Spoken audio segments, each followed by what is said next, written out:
émission comme ça la vérité ndeko yo mzali kolanda tozala poto bimisa ba verset biblique poto sipoter défense mais tozala poto attaquer te tozala poto contredire te mon sala nzambe ko senga mbongo soki oza ko connecter na nzambe ka tindi osala bongo yo na nzambe na yo osala po gagner pona intérêt à monétaire ba passer rebelle ba yiko za nango ba ko yiko za nango etali bango problème ezali te 1 Thessaloniciens 2:5 et ko sambisa bango mais siko ko bénir ngo za donc faut pesa na ngo oza bénédiction et encore une fois c'est na ngai okoji ko na raison na question okoyi pe oza na tort raison ngo oza na tort mosala nzambe wana asenga kina no pesa ngai tango eye ne a bénir ce que total na ba 12 disciples wala tamba za hotel bazako senga bango bazako senga te mais Jésus alors ai senga bango ke ba koza ba ko bazalaki kosenga surtout Paul missionnaire azalaki supporter na badon ezako ya gauche droite azako zangela pe azali pe kobenga we bongo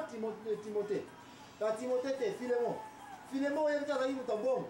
Paul combien il faut senga Timothée renforcer ma force mais azalaki mpona édification mosala nzambe mais surtout ntango mpe azwaki ekoki ya trop arefusaki botinda lisusu te merci obotindi esali nini eleki na yango mpe kutu oza kocomprendre basala nzambe wi basengaka mpe mais question ezali ngai réponse nanga ezalaka na mokanda 1 Thessalonica chapitre 2 verset 5 kokende koteya avec esprit ya flatérité kokende mpe koteya avec esprit ya kogane nini intérêt financier te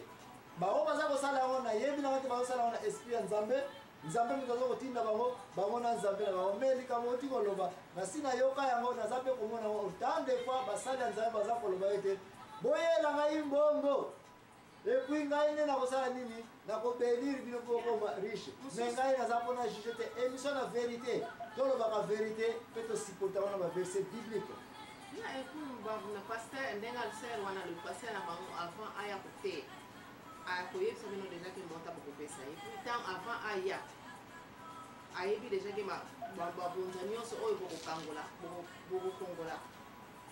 ino ndenge balobaka bobeni mosali na nzambe donc soki ayebi déjà kosala yango fo ntango azoya na église na bino yango akoya kozwa mbongo wana e sikoyo ekomi avant aya alingi sikoyo amona neti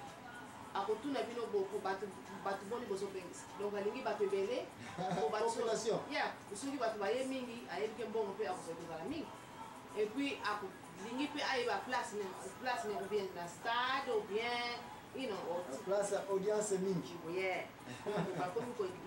donc soki na comprendre mama anelingi olobaka bozwi susu information parce que oza activiste te bobimisaka vérité oyo bato baza nango na cité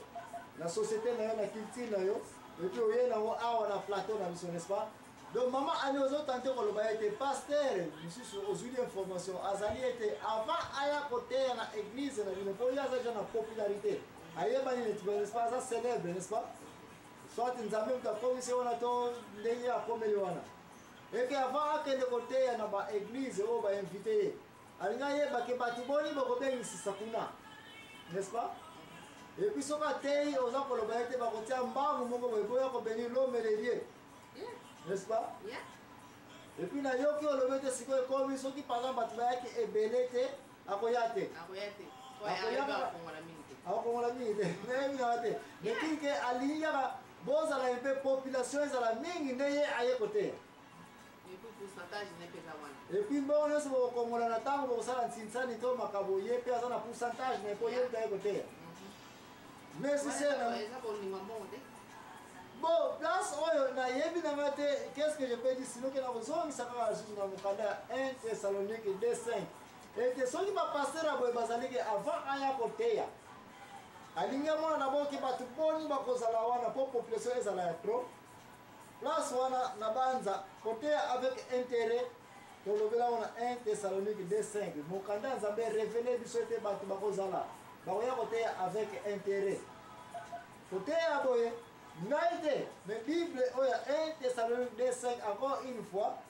na mokanda mibale ya Corinthiens chapitre 2 17 na banza eza kopekisa babiloko oyo ke bato bakende koteya avec intérêt te parce que oki koteya mpe bato ebele na stade motu moko abongole motema te mais okei koteya na libota moko ezalaki na problème epoke wana boteyi na yo boleki na yo osali nini moto abongole motema eza bien mingi mpona yo owelela place alike nzambe atindi yo okende koteya plus mokanda ya nzambe mama Béatrice na émission les hommes alobaki yango te aye koloba rappele biso na mokanda ya nzambe te eza malamu mutu kokenda ndako oyo ezali na kolela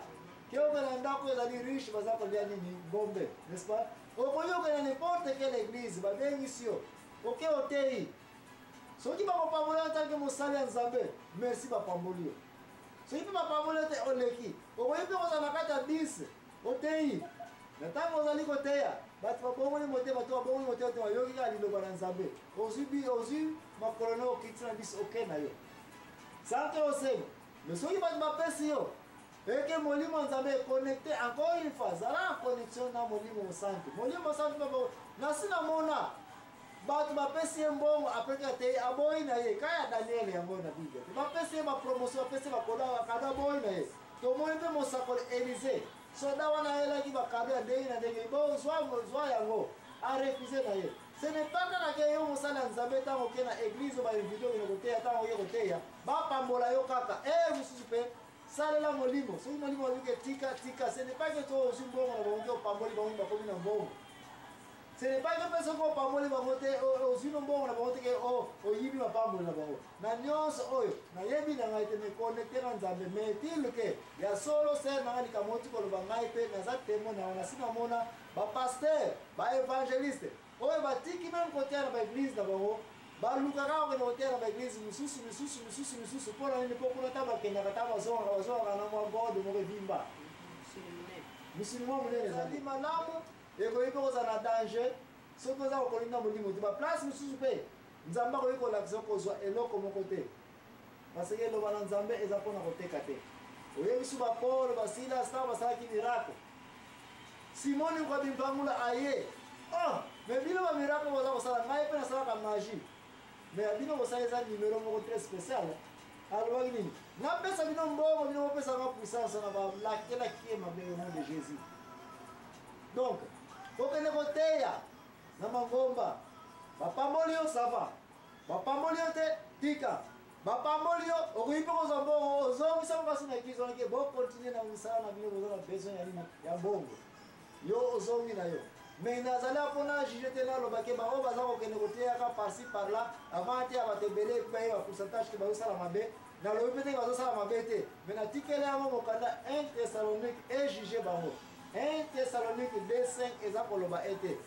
kokende koteya avec intérêt préconcis te ke ntango naza kokende kuna naza kosatendre ke nakozwa mosolo bongo koteya mpe eloba na nzambe te avec lide ke nakozwa mbongo koteya mpe eloba na nzambe te avec lide ke mokonzi ntango oyoka mateya na ngai chef asili ntango oyoka mateya na ngai bapolisi banani ntango oyoka mateya na ngai bakosepela non soki ekozokisa bango bazoka na bango mais yo koteya avec intérêt te koteya mpe na profit ya mbongo te mosakoli oyo ayi kosenga ngai te bopesa ngai mbongo mpo okoma bamillionnaire nayebi na ngai te soki réellement aza na nguya yango ya kosengela bakoma bamillionnaire wana natikeli yango ye na nzambe na ye oza na motuna mosusu kosena bambongo kaka oyo makambo mbongo tozali kolobela motuna eza mpena suku te te soki yo oza na makambo kokobasa konsena mbolinga mbongo yango po makambo mingi patakani mpona mbongo merci mingi conclusion na ngai ezali yango naza kopesa baréférence biblique na bandeko bokende kotanga na koma kosalisa bapauvre un pauvre ezalaka te motu oyo yo oza komona te aza na mbongo te mais pauvre ezali motu aza dans le besoin bokende kotanga na Marc 10 verset 21 baoyo mpe bakoki kotia tembe ete boteka biloko na bino bokende kopesa ngo na bapauvre na ntango ozali koyiba kobotela bambongo bato na balabala bokende kotanga na Luka chapitre 12 verset 33 oyo nabotela bato na mbongo na babalabala oyo naza douanier oyo nabotela biloko bato oyo naza boye na boye nakangisaka papa mpona ozwa mabongo na bango bokende kotanga na Luka 12:33 motu oyo koloba ete balobe yango na émission ya l'impresario te na biblia nde ezali oza magistrat osangisaka makambo avec injustice po okongola mbongo bongo kende kotanga na Luka 12:33 mama ani mbala moso okoki koloba ete ndenge nini tokoki kovivre oapprendre kovivre na se ya pauvreté ozalaka na esengo na se ya mpasi oza mpe kaka na esengo sepela na condition nyonso ozali na yango kende kotanga na mokanda bafilipo verset 4 banda na 11 tina 13 kende mpe kotanga yango na mokanda psaume 37 verset 7 tanga su verset 16 kuna nde okoki koprendre comment mokonzi david azali korekomande biso tozala patient poko toka kozwa nini mapamboli ya nini ya nzambe nzambe ye moko mutu akopesaka baoyo nyonso etikali baverse bibliko tosili kosalela na banza napesaki bino yango deja bokoki mpe kotanga ecclésiaste 5 banda na 10 tina 15 kuna bokoki koprendre ete bolingo ya mbongo mutu awelaka mbongo jamai atondaka na nini na mbongo nde place oyo tosukeseli conclusion ya mbongo ezali ete bato nyonso balingaka mbongo ntango bazwaka mbongo yango mpe esepelisaka bango te bakendaka komiboma babomaka bafamille na bango babomaka mabala